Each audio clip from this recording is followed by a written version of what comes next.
ఈరోజు చూస్తూ ఉంటే గత 5 ఏళ్ల నుంచి నిర్విరామంగా ఈరోజు ఇసుకని ఎత్తేయడం జరుగుతూ ఉంది. ఈరోజు ముదివర్తి గ్రామంలో గతంలో చూసుకుంటే ఇక్కడంతా కూడా గాలి దెబ్బలు అనేది ఉండేది. ఆ గాలి దెబ్బలను దాటి ముదివర్తిలోకి వాటర్ వచ్చే పరిస్థితి లేదు.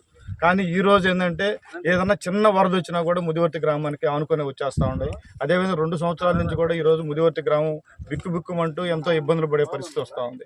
ఎన్నోసార్లు మేము ఈరోజు ఈ రీచ్ మీద ఈ యొక్క ధర్నాలు చేయడం జరిగింది. కనీసం 4 కేసులు నా మీద పెట్టి లోపలేసారే తప్ప ఏ రోజు దాన్ని పరిష్కారం చూపించిన దాఖలాలు కూడా లేదు. ఏదైనా సరే చిన్న ధర్నా చేయాలన్నా కూడా ఇమీడియట్గా 5 నిమిషాల్లో తీసుకొని లోపలేసే పరిస్థితి వస్తూ ఉంది. ఈ యొక్క ప్రసన్న కుమార్ రెడ్డి గారు వచ్చిన తర్వాత ఈ యొక్క కరకట్ల గురించి మేము ఎన్నోసార్లు మేము ప్రశ్నించాం. ఎందుకంటే ముదివర్తి గ్రామం ఏ రోజైనా సరే మునిగిపోయే పరిస్థితి ఉంది. గ్రామస్తులు ఈరోజు చచ్చిపోయే పరిస్థితి కూడా ఉందని చెప్పేసి మేము తెలియజేసినా కూడా ఇసుక మీద ఉన్న ధ్యాస గ్రామ ప్రజల మీద కూడా లేదు. ఈ 5 ఏళ్లలో ఎన్నోసార్లు చెప్పాడు ఈ యొక్క డెవలప్ చేస్తామని చెప్పేసి, ఈ కరకట్లన్నీ కూడా బాగు చేస్తామని చెప్పేసి. ఈరోజు ఒక తట్ట మట్టేసిన పాపాను పోలా. కానీ గతంలో ఏదో కాంట్రాక్టులు మాత్రం తీసుకున్నారు. కానీ ఈ తమలపాకు మందంలో మాత్రమే ఈ యొక్క కరకట్ల మీద వేశారు. ఆ డబ్బులన్నీ కూడా జోబిలో బుక్కేసారు. నాయకులకు కొంత, అదేవిధంగా ప్రసన్న కుమార్ రెడ్డి కొంత ఈరోజు తీసుకోవడం జరిగింది.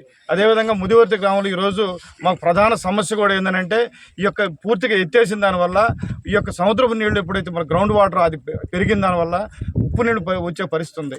ఇదే పరిస్థితి కొనసాగితే రాబోయే రోజుల్లో గ్రామం వాటర్ ఫెసిలిటీ కాకుండా పొలాలకు కూడా నీరు అందే పరిస్థితి కూడా ఈరోజు వచ్చే పరిస్థితి లేదు. కాబట్టి ఖచ్చితంగా ఏంటంటే దీని మీద పూర్తి స్థాయి చర్యలు తీసుకోవాలా.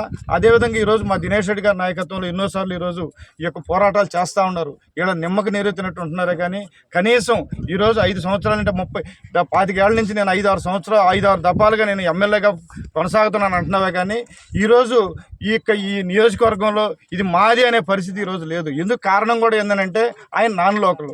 ఈరోజు దినేష్ రెడ్డి గారు కానీ పోలంరెడ్డి గారు కానీ ఎందుకు ఇవన్నీ తాపత్రయపడుతున్నారు, గ్రామస్తుల మీద ఎందుకు ఈ బాధలు ఎందుకు పడుతున్నారంటే వీళ్ళు స్థానిక నాయకులు.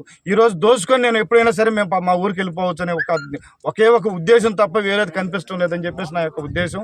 ఖచ్చితంగా దినేష్ రెడ్డి గారు చెప్పినట్టు రేపు ప్రభుత్వం రాగానే దీని మీద ఎంక్వైరీ వేయాల్సిందే. ఖచ్చితంగా ఈ బొక్కిన దొంగలందరినీ కూడా బొక్కి ఈ యొక్క కక్కిచ్చి ఖచ్చితంగా గ్రామాభివృద్ధికి తోడ్పడాలని చెప్పేసి దినేష్ రెడ్డి గారి నాయకత్వంలో మేము అందరం కూడా ఈరోజు ప్రయత్నం చేస్తున్నాం. ఖచ్చితంగా ఈ యొక్క రాబోయే రోజుల్లో మంచి జరుగుతుందని చెప్పేసి ఆశాభావం వ్యక్తం చేస్తాం.